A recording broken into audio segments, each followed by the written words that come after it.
আমের সিজন চলে যাওয়ার আগেই বানিয়ে ফেলুন এই আইসক্রিমটি। আর আমের আইসক্রিম হবে তার মূল উপকরণ তো আমই হবে। তো আমি আম নিয়ে কেটে নিলাম, আর এখানে আপনারা আপনাদের হিসেব মতো কম বেশিও নিতে পারেন। আমি 4টে আম নিয়েছি, আর যেরমভাবে দেখালাম সেইভাবেই কেটে নিয়ে আমগুলোকে ফ্রিজে রেখে দিতে হবে। আর আমের ওপরে যে অংশটা আমরা কেটেছি সেটা একদমই ফেলা যাবে না, ওটাও কাজে লাগবে। এবার দুধ এলাচ দিয়ে ফুটিয়ে নিতে হবে। আর আমি 4টে আমের হিসেবে 1 লিটার দুধ নিয়েছি, আর বাতাসা ইউজ করেছি। আপনারা অন্য মিষ্টি জাতীয় কিছু ইউজ করতে পারেন। তারপরে দুধটা ঠান্ডা করে তার মধ্যে কাজু বাদাম কুচিয়ে দিয়ে দিলাম।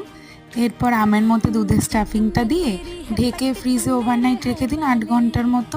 তারপরে আর কি, কেটে নিজেরাও খান, আর বলো বাড়ির কেমন সবাইকেও হয়েছে? খাওয়ান। ভালো হয়েছে?